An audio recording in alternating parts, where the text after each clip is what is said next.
Guys, let's check out what's trending around the sport and see what's been moving the needle, starting north of the border, where the Toronto Maple Leafs aren't the only show in town, as the Jays and the Yankees are going at it in yet another great AL East series. And the red-hot Yankees, I cannot believe this, Keith.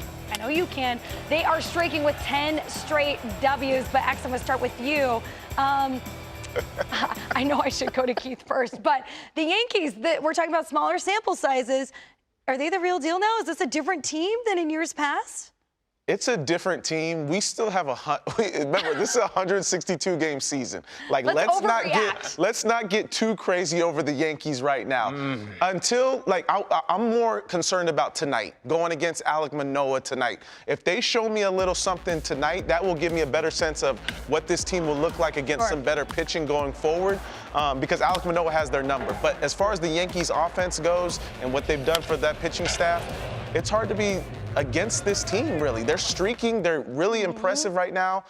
I mean, I got to agree with what Keith is going to say. Like, this is a good team right now. He knows exactly what you're going to say. I'm just happy I'm on this show while this is happening.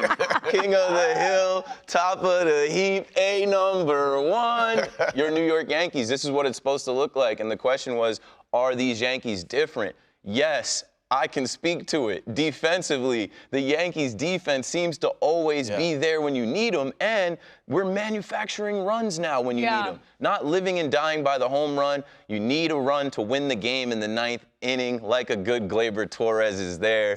And obviously, you know Aaron Judge is hitting a home run like every other day. Anthony Rizzo, DJ LeMahieu, it's starting to come all together, and I have to say, the pitching has been absolutely elite. Yeah, Isaiah Kiner-Falefa, I mean, you look at you talked about the defense, what he's been able to bring to this team.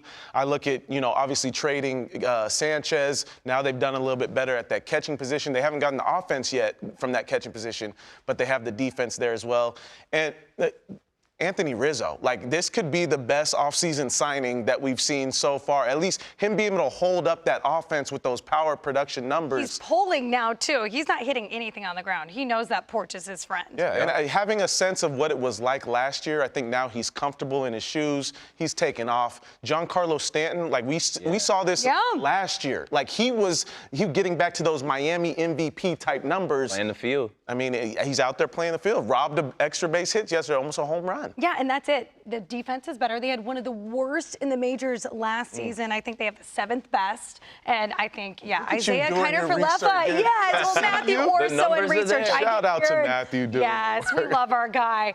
They have the speed on the base paths, which is definitely helping a lot. And by the way, the bullpen, 2nd best in baseball now. Well, so you're right. To your point, not to cut you up, the speed was a big difference last night. And LeCastro Sim LaFast, bro. Give it LaFast, You're bro. the king of nicknames. I am so here for what I do, man. Give the credit to Stanton getting the knock. LeCastro comes in. Everybody knows he's stealing the base, and he still goes and is safe easily. That's the run right there. Gleyber Torres goes the other way. Listen, the question all is, your rankings, right? Here's the question. If the Yankees win tonight, because they don't lose game 2s, if they beat Toronto tonight, are they better than the Blue Jays and the other team in New York? Because your power rankings say they're not. Okay, if they win tonight, I got them at the #2 spot. I still like the Mets right now. I still feel like this is a full team when you're talking about the Mets. The Yankees still have a lot more to show me throughout the rest of this month. Sure. I don't know, man. So you like the Mets pitching over the Yankees? I still do like the Mets pitching right now, because I think there's a guy. We still talk about DeGrom coming back, but what they've done without DeGrom has been extremely impressive. That combined no-no on Friday, I mean, they proved that they can get it done as a whole. Yeah. They've got guys. They also have to handle the Braves today twice. Play 2, take 2. And then they'll be right back in that conversation. So head-to-head, it's a good test. Both New York teams are going up against very formidable opponents in their division rivals in the Braves and the Jays. So we shall see what happens. Care to make it interesting? I mean, I don't want to agree with anything Keith has to say, because I don't want him coming back on the show tomorrow. I told you so. I told everybody. Okay. All right, if they sweep, will they be #1 in your power rankings? If they sweep and the Mets lose, if the Mets lose doubleheader or lose these next couple games? Sure. Yeah. Yeah. Okay. Bum, bum, bum. Guys, this is heating up already here on I don't like it. All right, speaking of heating up, things are definitely heating up in Miami as our stylish friend Jazz Chisholm faced Zach Gallen last night for the first time since they were traded for each other back in 2019. Now, normally, this isn't really that big of a deal, but in this particular case, and shouts out to you, X, for tipping us off on this one, because Jazz told CC Sabathia on his podcast that he really wanted to take the Diamondback deep and that facing him is going to be a, quote, MFer. I'm paraphrasing there a little bit. They're censoring ourselves. Now the Marlins second baseman, he went 0 for 3 against Gallen, but he did hit a 2-run double later in the game. We're going to talk about that in a second. So, Keith, I want to start with you. We're going to talk about the call-outs. Are we here for that? Do you think it's good for the game? I mean, or is it smart for a player? It's bulletin board material. It's a way to fire a guy up. If you call me out, I'm studying you, and I'm figuring out exactly what to throw to you. And if you're looking to just homer off me, I'm not going to give you that pitch to hit. Hey, that's a good point. I love, like, when guys say they're going to do something and back it up. So far, like, Jazz has done a great job of backing up all of the type of player he is.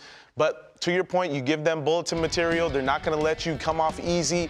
But I like the personality aspect of it. If that's the type of person you are and you need a little bit extra fuel and you want to talk about it, go ahead and be about it. He's a competitor. To me, there's a crossing of the lines of when you start boasting a little bit. Like, there was no boasting there. All he said is, I want to hit a home run off of that guy. And I think that that's okay. Like, if you want to say it out loud, go say it. And the key word is I want to. He didn't say I'm going to take him deep. Yeah. I can't wait to hit. You know, he said I want to. And you should want to. You should want to take every pitcher you face deep. So. And it wasn't necessarily personal. It was one of those rare cases in which this trade was actually pretty win-win for both organizations. But yes, it gives us something to talk about. Sure. It's something great for social. We need that kind of personality in order to sell the game. So yes, all about pretty much everything Jazz Chisholm does. Yeah, he's always topic I'm pretty of sure he's like discussion. cool when he brushes his teeth. But can we give Zach Gallen some credit, though? Yesterday, great job. Another great job. Like, really impressive pitcher. He's even, like, made some adjustments now under Brent Strom, the pitching coach over there now in Diamondbacks. Like, he's continuing to get better. So I'm excited for his future. And how about this? D-backs third best ERA among starters in the majors this year. Okay. Yeah, I know, right? Hashtag twist on this Tuesday.